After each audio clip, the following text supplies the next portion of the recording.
Book 2, Chapter 5, What Things Befell Joseph in Prison, 1. Now Joseph, commending all his affairs to God, did not betake himself to make his defense, nor to give an account of the exact circumstances of the fact, but silently underwent the bonds and the distress he was in, firmly believing that God, who knew the cause of his affliction, and the truth of the fact, would be more powerful than those that inflicted the punishments upon him, a proof of whose providence he quickly received.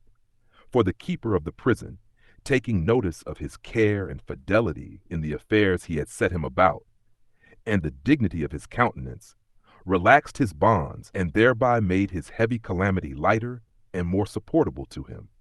He also permitted him to make use of a diet better than that of the rest of the prisoners.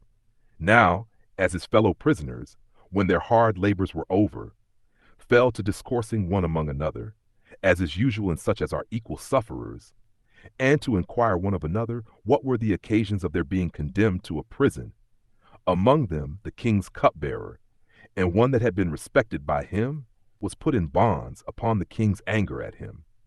This man was under the same bonds with Joseph, and grew more familiar with him, and upon his observing that Joseph had a better understanding than the rest had, he told him of a dream he had, and desired he would interpret its meaning, complaining that besides the afflictions he underwent from the king, God did also add to him trouble from his dreams. 2. He therefore said that, in his sleep, he saw 3 clusters of grapes hanging upon 3 branches of a vine, large already, and ripe for gathering, and that he squeezed them into a cup which the king held in his hand. And when he had strained the wine, he gave it to the king to drink, and that he received it from him with a pleasant countenance. This, he said, was what he saw. And he desired Joseph, that if he had any portion of understanding in such matters, he would tell him what this vision foretold, who bid him be of good cheer, and expect to be loosed from his bonds in 3 days' time, because the king desired his service, and was about to restore him to it again. For he let him know that God bestows the fruit of the vine upon men for good, which wine is poured out to him, and is the pledge of fidelity and mutual confidence among men, and puts an end to their quarrels, takes away passion and grief out of the minds of them that use it, and makes them cheerful. Thou sayest that thou didst squeeze this wine from 3 clusters of grapes with thine hands, and that the king received it.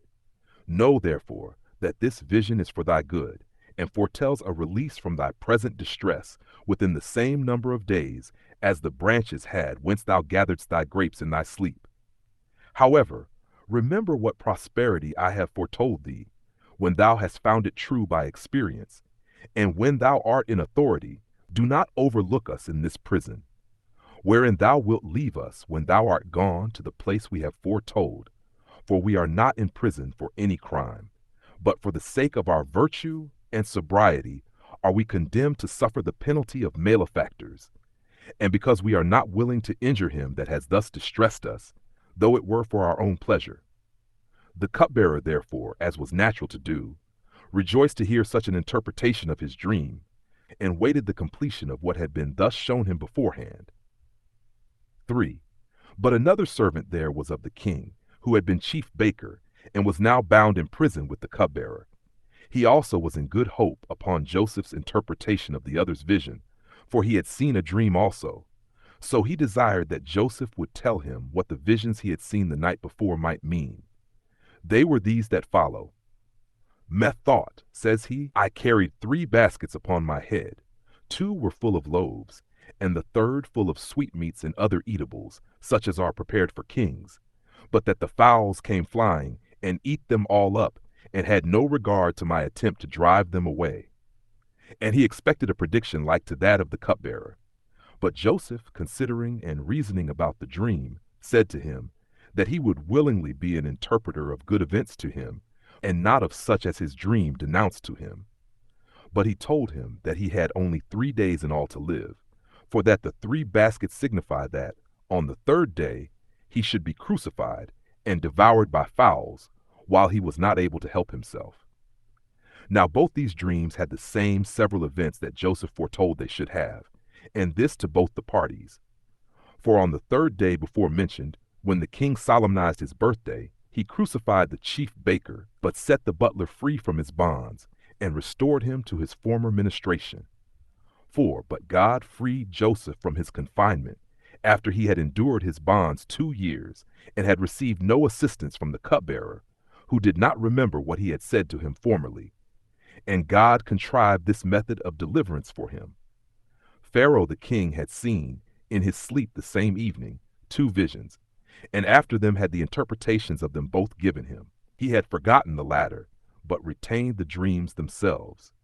Being therefore troubled at what he had seen, for it seemed to him to be all of a melancholy nature, the next day he called together the wisest men among the Egyptians, desiring to learn from them the interpretation of his dreams. But when they hesitated about them, the king was so much the more disturbed. And now it was that the memory of Joseph and his skill in dreams came into the mind of the king's cupbearer, when he saw the confusion that Pharaoh was in. So he came and mentioned Joseph to him, as also the vision he had seen in prison, and how the event proved as he had said, as also that the chief baker was crucified on the very same day, and that this also happened to him according to the interpretation of Joseph.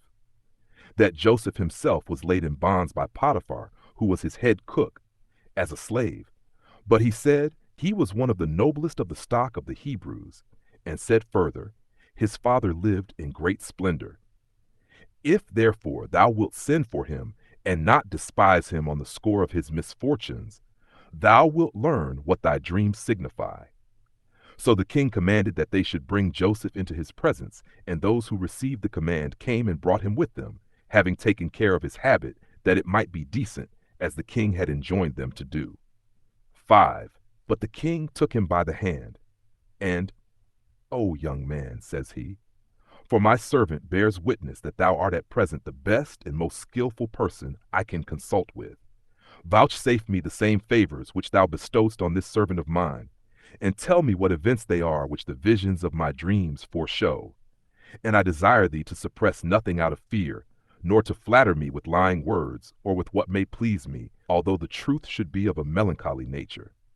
For it seemed to me that, as I walked by the river, I saw keen, fat, and very large, 7 in number, going from the river to the marshes, and other kind of the same number like them, met them out of the marshes, exceeding lean and ill-favored, which ate up the fat and the large kind, and yet were no better than before, and not less miserably pinched with famine. After I had seen this vision, I awaked out of my sleep, and being in disorder, and considering with myself what this appearance should be, I fell asleep again, and saw another dream, much more wonderful than the foregoing, which still did more affright and disturb me. I saw 7 ears of corn, growing out of one root, having their heads borne down by the weight of the grains, and bending down with the fruit, which was now ripe and fit for reaping. And near these I saw 7 other ears of corn, meager and weak, for want of rain, which fell to eating and consuming those that were fit for reaping, and put me into great astonishment. 6. To which Joseph replied, This dream, said he, O king, although seen under 2 forms, signifies one and the same event of things.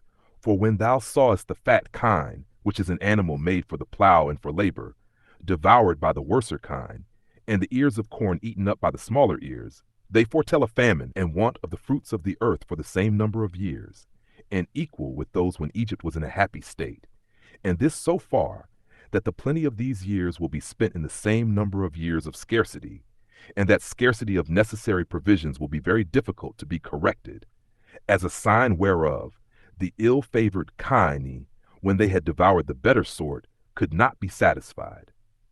But still, God foreshows what is to come upon men, not to grieve them, but that, when they know it beforehand, they may, by prudence, make the actual experience of what is foretold the more tolerable.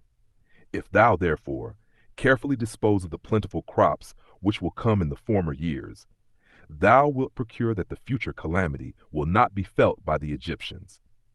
7. Hereupon the king wondered at the discretion and wisdom of Joseph, and asked him by what means he might so dispense the foregoing plentiful crops in the happy years, as to make the miserable crops more tolerable. Joseph then added this his advice: to spare the good crops, and not permit the Egyptians to spend them luxuriously, but to reserve what they would have spent in luxury beyond their necessity against the time of want. He also exhorted him to take the corn of the husbandmen and give them only so much as will be sufficient for their food.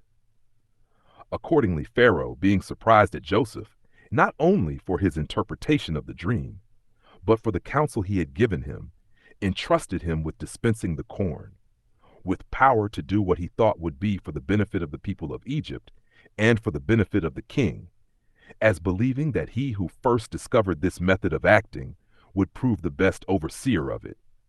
But Joseph, having this power given him by the king, with leave to make use of his seal, and to wear purple, drove in his chariot through all the land of Egypt, and took the corn of the husbandmen, allotting as much to every one as would be sufficient for seed and for food, but without discovering to anyone the reason why he did so.